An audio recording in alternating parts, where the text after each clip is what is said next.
ఏమిటి ఆ చూపు? నేను గుర్తుపట్టలేదా? అయ్యా నా దేవుడు, నువ్వా? అయ్యా నన్ను తాకరాదు.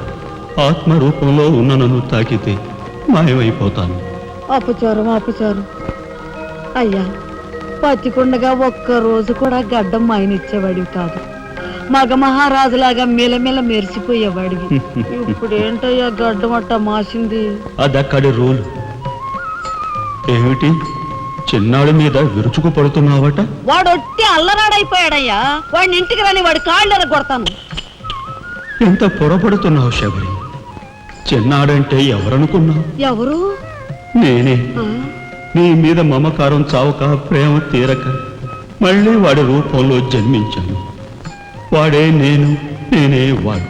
నువ్వా? చిన్నాడిది నీ అంశ? ఒట్టు. మరి ఇన్నాళ్ళు నువ్వు నాతో చెప్పలేదేమయ్యా? ఆ ఐడియా నాకు ఇప్పుడే వచ్చింది ప్రియ. చూడు శబరి, ఇక మీదట వాడు ఎంత లేటుగా వచ్చినా, ఎంత పొద్దుకి లేచినా, ఏ పని చేసినా చేయకపోయినా వాడిని కించత్ మాట అనకు. అన్నాహో స్వర్గంలో నేను క్షోభపడిపోతాను. అమ్మో అమ్మో, ఎంత మాట! వాడికి ఏమన్ను? అయ్యా రాకొచ్చావు 4 మెతుకులు తినేళ్ళవా? నాకంత వ్యవధి లేదు శబరి. అవతల స్వర్గంలో నా కోసం రంభ, ఊర్వశి, మేనక డాన్స్ చేయకుండా ఎదురు చూస్తూ ఉంటారు. శబరి ఏమిటా అలక? సహజమే. చూడు శబరి, నువ్వు నాకు పాదాభివందనం చేసుకుంటే నీకు స్వర్గం ప్రాప్తిస్తుంది. అక్కడ మనం కలిసి డాన్స్ ఆడదాం. నిజమా?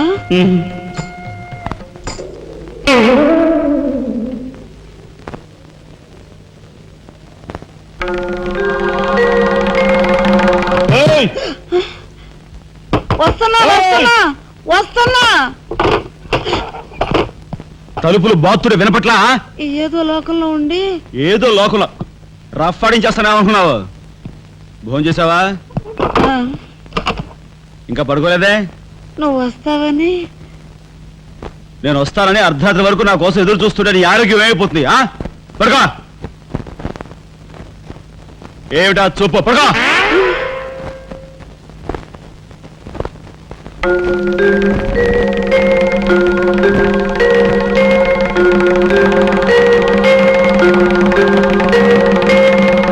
ఏమండి, రాఘవ్కు పంపించాల్సిన 25,000 గురించి ఏం ఆలోచించారండి? అదే అర్థం కావటం లేదు లక్ష్మి. ఆ 25,000 సంగతి అలా ఉంచు. కనీసం ట్రైన్ ఛార్జీలకైనా ఇచ్చి 4-5 రోజులు ఎలాగోలా ఆ 25,000 పంపిద్దామని చెబుదామన్నా ఈ 500 అయినా పుట్టేటట్లేవు. ఒక పని చేయండి, నా దుద్దులు తాకట్టు పెట్టి. వద్దు లక్ష్మి, వద్దు. ఈ సంగతి తెలిస్తే రాఘవ అసలు చదివే మానేస్తానంటాడు. నేనే ఇంకో ప్రయత్నం ఏదైనా చేస్తాను. గురు, బ్రహ్మాండమైన ఐడియా. ఈ డొక్కు కెమెరా అమ్మేస్తే కనీసం 200గా రావచ్చు. నేను 10th క్లాస్ పాస్ అయినప్పుడు మా నాన్నగారు కొనిచ్చిన వాచ్ ఇది అమ్మితే 100 గ్యారెంటీ. ఈ కళ్ళజోడు ఉండ్రా, ఇవన్నీ అమ్మగా వచ్చిన డబ్బుతో కనీసం మా అన్నని ఈ రాష్ట్రంలో దాటించలేం. ఇంకా 5 రాష్ట్రాలు దాడాలతాను. అదేమి చూడండిరా. 2,000కి 1 రూపాయి తక్కువ అయితే కెట్టదురంటే జిడ్డులో పట్టుకుంటారు. అయ్యో, ఏం జెంట్లమన్ గారు, ఏంటి గొడవ? ఏం లేదు బాబు, మా ఇంట్లో అద్దెకున్న మనిషిని ఖాళీ చేయించి పెట్టవయ్యా అన్న. కాస్త రవిడేజం చేసి దానికి 2,000 అడిగాడు. కొంచెం తగ్గించుకోవయ్యా అన్నాను. చాచి లంపకాయ కొట్టాడు. ఇదిగో మంచి బేరం, 1000 రూపాయలు ఇస్తావా? నీ ఇల్లు ఖాళీ చేయించి పెడతాం.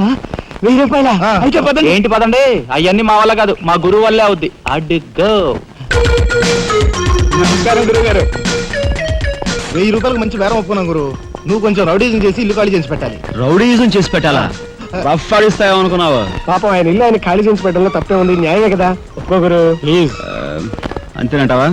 సరే బాబు, ఒక మాట, అది సామాన్యురాలు కాదండి. రాలు అంటున్నాడు. కొంపదీసి ఆడదా? అవునండి. ఆడదాని మీద నా ప్రతాపం చూపించడమా? సిగ్గులేదు. పోతలే. బాబు, మీరు ఒక్కసారి వచ్చి చూడండి. అది ఆడది అనుకుంటే మీరు తలొకతోనూ నన్ను తన్నండి. ఇదెక్కడ ఆడదురా అనుకుంటే మీ హెల్ప్ మీరు చేయండి, మీ డబ్బులు మీరు తీసుకోండి. పద.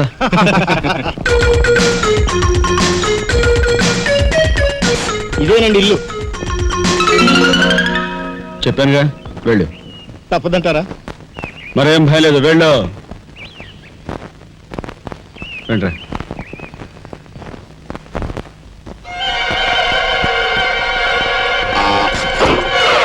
ఏరా? మా ఫ్యామిలీ రోడ్డు మీద ఉందమ్మా అందుకని ఆగ్రహం చేస్తారా? ఇవంతా నా శీలం దోచుకోలేక ఈ కన్యాకుమారి శీలం. చాలా గొప్పది తల్లి. ఆ.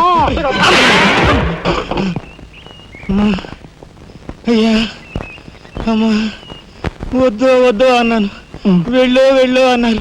తీరా లోపలికి వెళ్ళి చూస్తే అది మాత్రం ఆడదు కాదండి బాబు. దీని సంగతి నేను చూస్తా.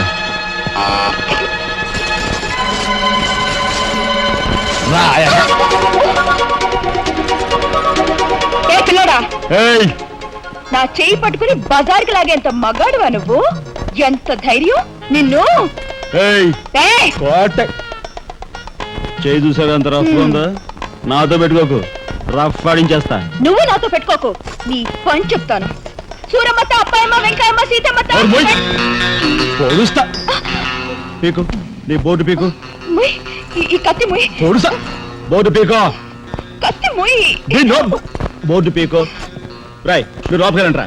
దీని తాలూకా ఏది దొరుకుతా తీసి బయటపడండి. హలో మేడం, ఒక్క ఫోటో. Just wait. గొంతు పొడుస్తా. పోదలే. అమ్మని, ఇది ఇంటి దాకా వస్తుందని తెలిస్తే అక్కడే నరికి పాతేసేవాడిని. ఎవరమ్మా నువ్వు? సామాన్తో పాటు దిగిపోయా?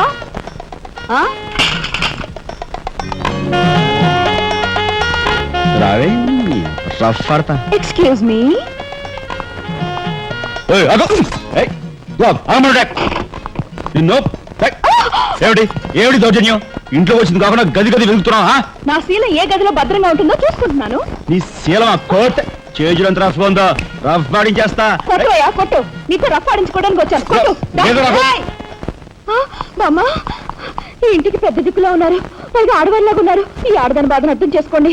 ఈ భారతదేశంలో ఒక ఆడదాని శీలానికి భద్రత లేదా? కనీసం ఈ- శీలం అంటే నీ బొంద. ముందు నీ బొత్తాలు భద్రంగా పెట్టుకో. నా శీలం బామ్మగారు చూసారా? మీ ముందు ఇలా చూస్తున్నాడు. ఏయ్, నాకంతా అర్థం అవుతూనే ఉందరా. నాయనమ్మా? నాకున్న అనుమానాలు నాకున్నాయి. నేను అంటోను కాదు. నోరు మూసుకుని పద. నాయనమ్మ, నేను ఆ పని ఎరా, ఏమిటి నువ్వు నాయనమ్మ. చేసేది? వాళ్ళ నలుగురిలోనూ అడిగితే తలా ఒక తన్ను తంతారేమోనని ఇక్కడికి తీసుకొచ్చా. ఆ అమ్మాయి ఎవరు? ఆ అమ్మాయికి నీకు సంబంధం ఏమిటి? నాయనమ్మ, నిజంగా నాకు ఎలాంటి సంబంధం లేదు. ఏం సంబంధం లేదు.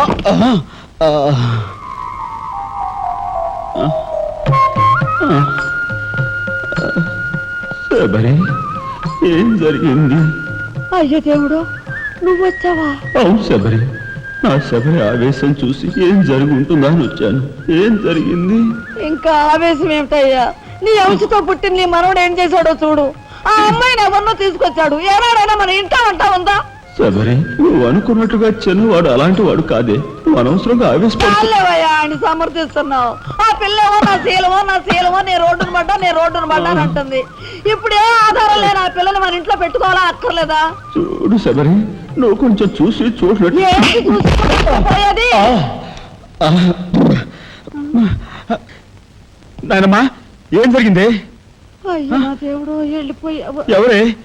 ఎక్కడికి పోయారే? అక్క, దిక్కు ముక్కు లేని ఆడదాన్ని, భద్రత లేని ఏ ఇంట్లోనైనా ఉన్నాననుకో, నా శీలం రౌడీల పాలవదా? పోనీ భద్రతగా ఇల్లు ప్రయత్నిద్దామన్నా వేల మీద డిపాజిట్ కట్టాలి. శీలవతనైనా నేను అంత డబ్బు ఎక్కడి నుంచి తీసుకురాను? నేను ఆ అమ్మాయి విషయంలో ఒక నిర్ణయానికి వచ్చాను. నువ్వు నాకు అడ్డు పడ్డావో నా మీద ఒట్టే. నాయనమ్మా, నీకు అనుకూలమైన ఇల్లు దొరికే వరకు నువ్వు ఇక్కడే ఉండమ్మా. నిజమండి? అవునమ్మా, నువ్వు ఇక్కడే ఉండు. బామ్మ, తప్పుకోండి చిన్న బాబు గారు. బామ్మ, మీరైనా నా బాధను అర్థం చేసుకున్నారు. నా రూమ్ ఎక్కడా? రైటా లెఫ్టా? రైటే, బాత్రూమ్ ఉంది, వెళ్ళు. ఎవరు మీరా?